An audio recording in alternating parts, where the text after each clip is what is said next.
Shit! Hey! Shit!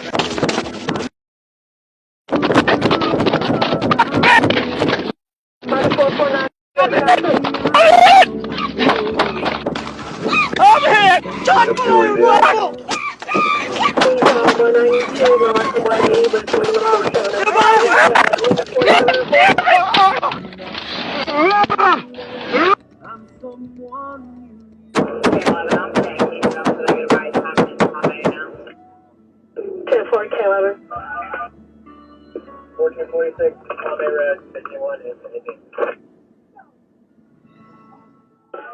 Now, as you can see and hear from the video, this was an extremely violent ambush that both of our deputies and the occupants of the vehicle were extremely blessed to survive.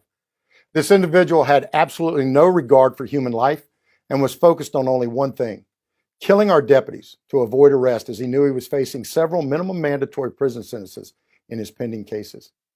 As you can see, the subject not only fired numerous rounds at our deputies, but also, after his gun jam, used the butt of the rifle to violently and repeatedly strike Deputy Potters in the head, causing significant injuries and lacerations. Let there be no doubt, this individual got exactly what he deserved. And to those out there who might be foolish enough to ask why we shot him so many times, that answer is simple: because evil can never be dead enough.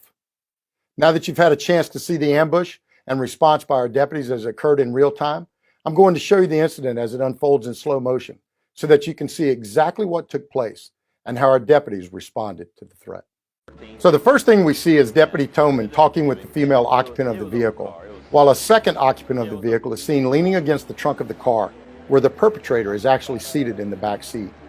I want to be very clear in stating that neither of these two occupants had anything to do with this ambush or criminal activity, and I'm extremely grateful that they were not injured and how they immediately returned to the scene as instructed by Deputy Toman.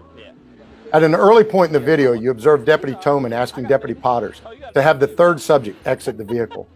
Prior to this point, Deputy Potters has been very politely conversing with the subject and talking about the 2-month-old baby in the back seat and a dog that was also in the back seat as well.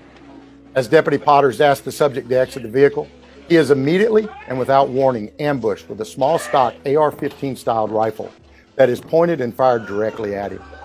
Deputy Potters immediately attempts to avoid being shot by trying to create distance between himself and the shooter, who aggressively opens fire on him as he takes cover at the front of the vehicle. The subject now fires at Deputy Potters from the driver's side of the vehicle and appears to actually get hit himself, as you also hear Deputy Potters announce that he has been hit with gunfire. The subject then goes between the two vehicles and additional shots can be heard being fired. Deputy Toman and Deputy Potters can now briefly be seen taking a position between Deputy Potters' patrol car and Deputy Toman's patrol unit when the suspect emerges from behind Deputy Toman's patrol unit and violently strikes Deputy Potters in the head with the butt of the rifle. As the suspect repeatedly batters Deputy Potters in the head with the butt of the gun, the two of them fall to the ground, where the subject continues to strike Deputy Potters in the head with the gun. Deputy Toman at this point gains a tactical advantage on the target and fires multiple rounds, thus eliminating the threat and saving Deputy Potters' life. As a result of the ambush and repeated blows to the head by this violent thug, Deputy Potters sustained a gunshot wound to the lower leg, multiple head lacerations, tissue damage, a concussion, and fractures of the orbital bone and sinuses. Thankfully, Deputy Toman did not suffer any injuries during the incident, and the suspect was subsequently pronounced dead from gunshots sustained during the ambush and attack on our deputies. As you can clearly see from the video, both of our deputies were in a battle for their lives, as this disgusting and evil individual had a blatant disregard for their lives, the life of others at the scene, and even the life of the 2-month-old baby who was in the car. He repeatedly used for cover as he tried to kill both Deputy Potters and Deputy Toman. When I tell you that we are blessed that God was watching over our deputies and those present at the scene, I mean it from the bottom of my heart, and I could not be more proud of the actions of Deputy Potters and Deputy Toman. As I said earlier, this case is a perfect example of what is wrong with our criminal justice system.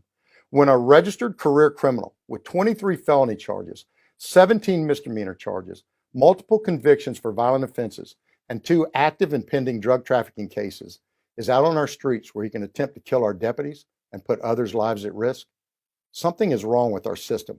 And it's time that we as a society of law-abiding citizens say, enough is enough. Folks, I can't speak for you, but I am personally sickened by the fact that this thug with such a violent criminal history was out of jail where he could almost kill 2 of our deputies. It's time that we as law-abiding citizens start demanding that violent criminals who can't obey the law are kept behind bars where they can't victimize anyone else. As I close tonight, on behalf of Deputy Toman, Deputy Potters and their families, and also our entire agency, I want to personally thank our community for the amazing support and love for our agency you have shown since this incident occurred last week. Your emails, personal messages, and phone calls of love and prayers mean more to us than you will ever know, and serve as a constant reminder of how blessed we are to serve in a community that loves us so much. Thank you.